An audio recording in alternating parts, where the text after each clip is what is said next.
அதிசயங்கள் செய்கிறவர் நம் அருகில் இருக்கிறார்.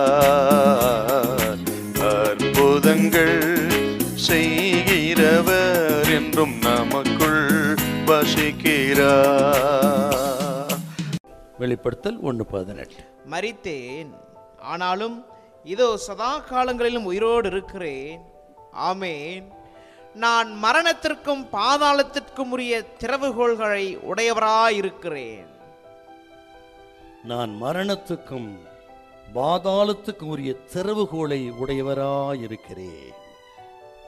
மரணத்துக்கும் வாசல் இருக்கிறது, பாதாளத்துக்கும் வாசல் இருக்கிறது. மத்தேயு 16:18, என் சபையை நான் கட்டுவேன், பாதாளத்தின் வாசல்கள் அதை மேற்கொள்வது இல்லை. மரணத்து வாசலுடைய சாவியும் கத்தர் வைத்திருக்கிறார் என்றால் நமது சுவாசம் அவர் கையிலே இருக்கிறது, நமது ஜீவன் அவர் கையிலே இருக்கிறது. அவரை மீறி அந்த மரண வாசலுக்குள்ள நம்மை யாராலும் அனுப்பவே முடியாது. அந்த வாசலை திறக்கக்கூடிய திறவுகோல் அவர் கையில் இருக்கிறது.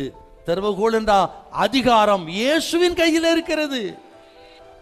வியாதிக்காக பயப்படாதிருங்க, சாத்தானுக்காக பயப்படாதிருங்க, உங்களை பயமுறுத்துகிற எந்த மனுஷனுக்கும் பயப்படாதிருங்க. அவர் சித்தத்தை மீறி உங்களை ஜீவனை எடுக்க ஒருவனுக்கும் அதிகாரம் இல்லை. மரணத்தின் வாசலின் திறவுகோலை கர்த்தர் வைத்திருக்கிறார். பாதாளத்தின் வாசலின் திறவுகோலும் கையில் வைத்திருக்கிறார் என்றால் இந்த பாதாளங்கிறது மரித்தோர் இருக்கிற இடம். சுருக்கமா சொல்ல நரகம்னு அர்த்தங்க. அந்த நரகத்துக்கான வாசலின் சாவியும் இயேசு வைத்திருக்கிறார் என்றால் அவர் ஏற்றுக்கொள்ளாமல் அசட்டை பண்ணி தள்ளிவிடுகிற மக்களை நரகத்துக்கு அனுப்பக்கூடிய வல்லமை இயேசுவுக்கு மட்டும்தான் இருக்கிறது. அவர் விசுவாசித்து ஏற்றுக்கொண்டு அவர் பிள்ளையாயிருக்கிற மக்களுக்கு நரகத்துக்கு அனுப்புவதற்கு உலகத்தில் எந்த சக்திக்கு இடமில்லை. தமது பிள்ளைகளை பரதீசிக்கும் பரலோகத்துக்கும் குணப்படாத, ரட்சிக்கப்படாத, பயப்படாத பாவியாய் மரிக்கிறவனை நரகத்துக்கு அனுப்பக்கூடிய சகல அதிகாரமும் சாவியும் எல்லா அப்பன் கையிலே இருக்கிறது.